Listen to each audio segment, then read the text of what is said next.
لأول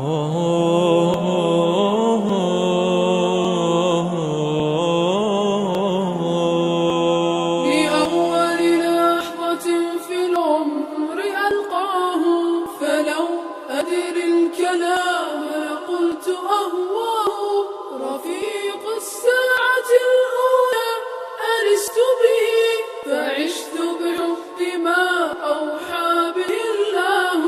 وسابقت الأحبة في تلاوته، وأنعم حين ألقاهم بلقياه.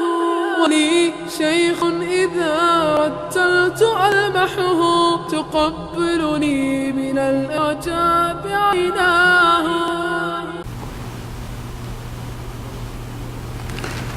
Alhamdulillah, salatu wassalamu ala Rasulillah. Many of you may be aware that the Old Testament, the Bible, it talks about the previous Anbiya alayhimu salatu wassalam, sometimes in a very derogatory way, something which is not appropriate when it comes to even regular human beings, let alone the prophets. So you will find, for example, the story of Nuh alayhi salam, that he became drunk and he committed, na'udhu billah, you shudder even talking about these things and thinking about these things, that he committed incest with his own daughter so that the progeny could increase, either him or Lut alayhi salam, one of the two. And things of that nature, you find these stories. One of those stories is something related to Dawood alayhi salam. Dawood alayhi salam, according to the story mentioned in the Old Testament, he saw a woman, and again, this is relating a story that is found in the Old Testament, related by the previous bearers of the religion, Jews and Christians. And what is our response to that, and what does the Quran say about that? This is what we're going to talk about today, inshallah. So, Dawood alayhi salam, according to that story, he saw a woman who was married, he saw her bathing, and he fell in love with her. He fell in love with her, he beckoned her to the palace, and then committed adultery with her, na'udhu billah. And then from that adultery that took place, she became pregnant, and she had, from that pregnancy, Sulaiman alayhi salam, a prophet. If you can imagine, this is a prophet, the son of a prophet that we're talking about, that he, na'udhu billah, Sulaiman alayhi salam, na'udhu billah, is the son of an illicit relationship, and Dawood alayhi salam is engaging in an illicit relationship. So this is the story that is mentioned. In addition to that, the husband of that wife, Sulaiman alayhi salam or Dawood alayhi salam, sends him into battle. His name was Uriah the Hittite, according to the story in the Bible. So he sends him into a battle so that he gets killed, so that he can marry this woman.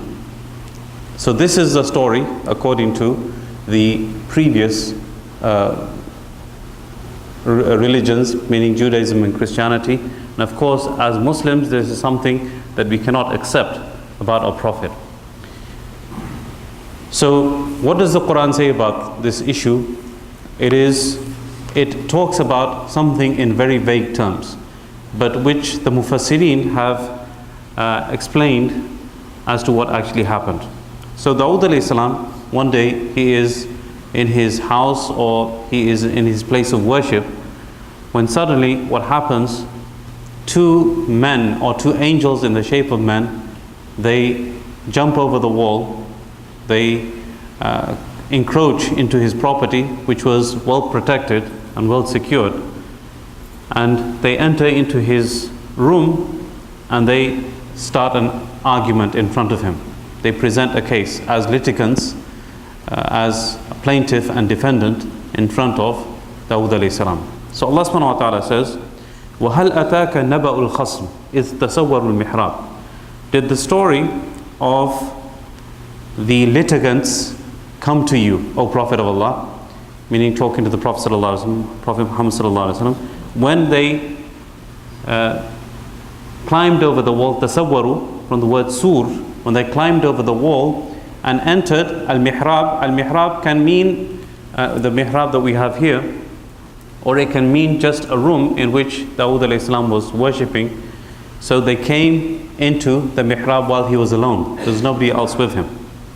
إِذْ دَخَلُوا عَلَى دَاوُدَ. When they entered upon Dawood, فَفَزِعَ مِنْهُمْ. He was surprised by them. He got astonished because of a couple of reasons the Mufassirin have mentioned. That they came in at a time when normally people would not enter. Maybe in the middle of the night, or a time when people were taking a nap, but not a time usually where people would come to see him. So he got surprised. And on top of that, they came into a place which was very well secured, and there was no possibility of people trespassing into that area. So he was surprised. قالوا لا تخف. They said, don't be afraid. خصمان بغى بعضنا على بعض فاحكم بيننا بالحق. These are two litigants. Litigants meaning they have presented a case. They want to present a case to you, and one of them has transgressed over the other. فاحكم بيننا بالحق. O Dawood, judge between us with the truth. Meaning, do not do any dhulm. ولا تشتت. And do not, tushtit means, ولا تشتت means do not oppress and do not make a wrong decision. Be just in your decision. ولا تشتت واهدنا إلى سواء الصراط. And guide us to the straight path. So we've come to present a case to you. You have to guide us as to what the correct way is.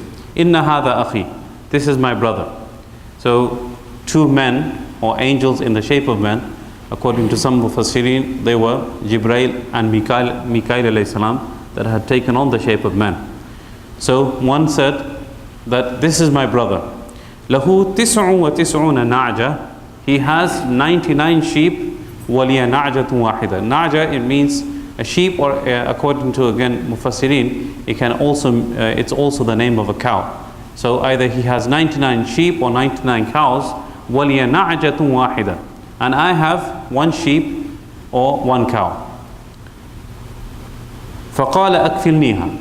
Despite the fact that he has 99, he wants my one cow. And he's saying, أَكْفِلْنِيهَا, give that to me. وَعَزَّنِي فِي الْخِطَابِ. And he's talking to me in, he's talking down to me, he's talking to me in a very oppressive way. He wants to even take my cow. So Dawood alayhi salam said, قال لقد ظلمك بسؤال نعجتك إلى نعاجه. He is doing wrong by asking you, he's doing dhulm upon you by asking you for your sheep and adding it to his sheep, or asking for your cow and adding it to his cows. وَإِنَّ كَثِيرًا مِنَ الْخُلَطَاءِ. There are many people that have shares in business. Khulata, business partners. لَيَبْغِي بَعْضُهُمْ عَلَى بَعْضٍ. They transgress over each other, meaning they do wrong over each other, they cheat each other. إِلَّا الَّذِينَ آمَنُوا وَعَمِلُوا الصَّالِحَاتِ. Except for those that have iman and do good deeds. Okay, this is the biggest problem that we have in the Muslim community. People that get into business partnerships and then, they one cheats the other and one runs away with the money, one fiddles the books. It happens all the time. So Allah subhanahu wa ta'ala says that this, Dawood alayhi salam responded by saying that this is common amongst people. The only thing that will prevent a person from doing that is his iman. Except the one that has iman and he does good deeds. وَقَلِيلٌ مَّا. But there are very few that do that. When it comes to money, iman and amalu salih and faith and everything goes out of the window. قَلِيلٌ مَّا. There are very, very few that do that. Now, according to some tafsir, after Dawood alayhi salam had made this judgment, the two men, they looked at each other and they started laughing. So, وَظَنَّ دَاوُودُ أَنَّمَا فَتَنَّاهُ. Dawood alayhi salam realized that we had tested him. فَاسْتَغْفَرَ رَبَّهُ. He made istighfar to his Lord. وَخَرَّ رَاكِعًا وَأَنَابًا. And he fell down in the state of ruku' and he made tawbah. Ruku' means here sajda. So he fell down prostrate and he made tawbah to Allah subhanahu wa ta'ala. So now what is this story? what is the basis for this story and what is the background to it. So the story that I mentioned to you about Dawood alayhi salam, na'udhu billah, doing what was mentioned there. Again, it's so difficult to even say it with the mouth. There is obviously no reality to that, because you would not expect a prophet to be engaged, not even a lay person, ordinary person who has any iota of faith or iman, to be engaged in something of that nature. So what actually happened? The Mufassirin have explained it. One group of Mufassirin, they say that the story is completely, the thing that actually happened was, Dawood alayhi salam was sorry for the fact that he didn't hear the other side of the story. So one person, he presented his case, and Dawood alayhi salam just gave the judgment. He didn't hear even the other side's case before giving the judgment, and now he realized that I've made a mistake, and he made sajda to Allah subhanahu wa ta'ala and made tawbah, that I should have at least heard the other side of the story. And this is very common as an imam. I hear so many people come in, women, men, complaining about their wives, husbands, and they tell a whole story, and then when you call the other party in, the story is completely different. So you have to hear both sides of the story before giving any kind of judgment.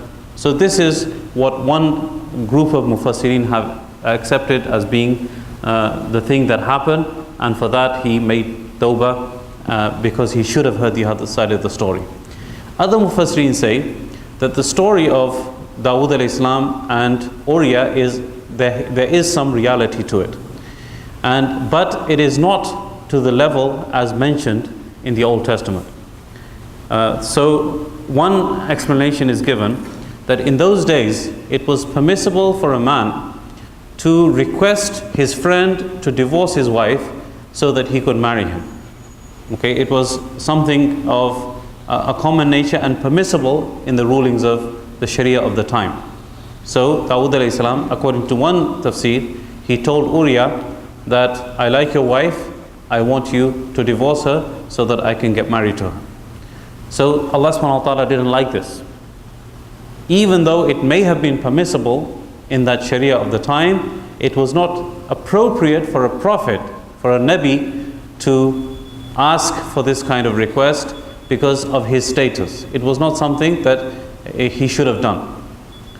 Other scholars say that he had actually presented this idea to Uriah, and before that Uriah could divorce his wife, this happened, this whole story happened. These angels came and he cancelled the idea. He said, this is not something that I should be doing, and he told him that I don't want that to happen.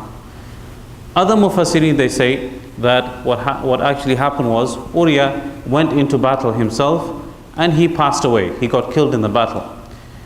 And when he got killed in the battle, as a normal person should feel remorse and sadness at somebody's death, Dawood alayhi salam didn't feel any kind of remorse. Instead, he married his widow. Again, perfectly fine in Sharia to marry somebody's widow after the husband has passed away. But again, the way that it was done, without feeling any remorse for the death of Uriah, it was not appropriate. And then there are other stories which are, or other opinions that the scholars give about this issue. But it is not even close to the whole story that is a fabricated story in the Old Testament. So we need to be completely aware of that this is the actual story, that Dawood alayhi salam, he didn't, na'udhu billah, engage in any type of adultery. Anything that he did was within the confines and boundaries of Sharia and the Sharia of the time, but nothing which was outside the boundaries of Sharia. The only thing was that whatever he did was inappropriate for his status or his stature as a prophet, and he shouldn't have done it in that way. But he immediately realized his mistake, and he made istighfar to Allah subhanahu wa ta'ala, and he made tawbah, and Allah subhanahu wa ta'ala forgave him. According to some tafsirs, he actually stayed in sajda for 40 days continuously. And the vegetation around the place that he was making sajda, it started growing, and his face became swollen, but he stayed continuously for 40 days asking Allah subhanahu wa ta'ala for forgiveness, and Allah subhanahu wa ta'ala obviously forgave him. And this is what is mentioned, فَغَفَرْنَا لَهُ ذَلِكَ. Allah says, we forgave him this. It was so nobody should have any type of doubt as to the status of the Prophet Dawood alayhi salam, or any other prophet for that matter, that we should question his character in any way, shape or form. Allah subhanahu wa ta'ala says, we forgave him. وَإِنَّ لَهُ عِنْدَنَا لَزُلْفَى وَحُسْنَ مَآبٍ. And he has with us a close position and a very good outcome in the end, a place for refuge at the end. He's going to come to us in the hereafter, and he's going to get rewarded completely for being a very pious person. Another side note, where here we have this ayah, خَرَّ رَاكِعًا وَأَنَابٍ. This is an ayat of sajda. In the Hanafi school of thought, there is an opinion that if a person, he reads an ayah of sajda, and then immediately after the ayah, he goes into ruku' instead of sajda, with the intention of sajda, that sajda, it will be sufficient. The ruku' will be sufficient instead of sajda. You don't have to do it, but you have to have the intention to do that. And again, as a side note, this ayah is an ayat of sajda, and I've recited it in front of you, so please do perform the sajda. Okay. Jazakumullah khairan. May Allah subhanahu wa ta'ala give us the tawfiq to understand what has been said and heard.